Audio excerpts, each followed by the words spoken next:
Bienvenue à tous au premier épisode du blog mathématique. Aujourd'hui, on va essayer de parler un peu de géométrie de triangle. Et je vais vous poser une énigme à la fin et vous pourrez toujours réagir en posant un commentaire. Aujourd'hui,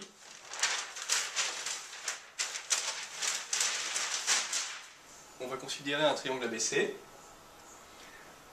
quelconque, n'importe lequel.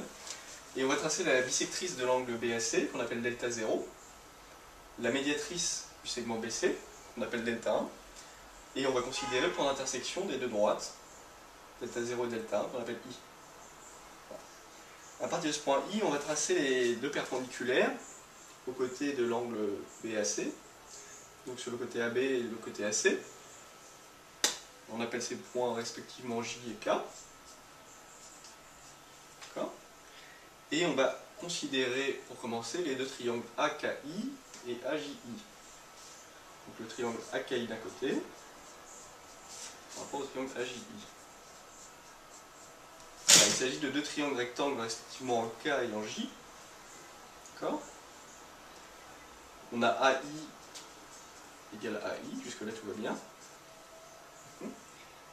Et maintenant on va utiliser le fait que I est sur la bisectrice de l'angle BAC, sur delta 0, pour en déduire que IJ égale IK.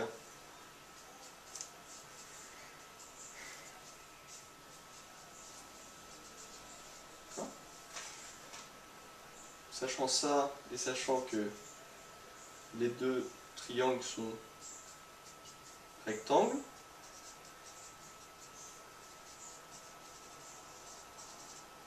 on en déduit qu'ils sont semblables. Et comme ils sont semblables, AK égale AJ. Jusque là tout le monde suit. D'accord. Maintenant on va changer de triangle. On va placer d'un côté le triangle IJIP et de l'autre le triangle IKC. Et comme on vient de le voir, on a IJ égale IK, toujours parce que I est sur la bisectrice. Maintenant on va utiliser le fait que I est aussi sur la médiatrice pour en déduire que IB égale IC. Toujours, puisqu'on l'a pris les projetés, les deux triangles sont rectangles, en J et K respectivement. Et de la même façon qu'on a résumé ici, on en déduit que les deux triangles sont semblables. Si les deux triangles sont semblables, puisque les deux triangles sont semblables, on a KC, le côté du triangle IKC correspond au côté JB. Donc KC égale JB. Cette égalité j'appelle 1, cette égalité j'appelle 2. Il ne reste plus qu'à sommer les égalités 1 et 2. Et que je somme les égalités 1 et 2. Qu'est-ce que j'obtiens? J'obtiens AK plus KC, qui fait AC, la longueur AC, égale AJ plus JB, qui est la longueur AB.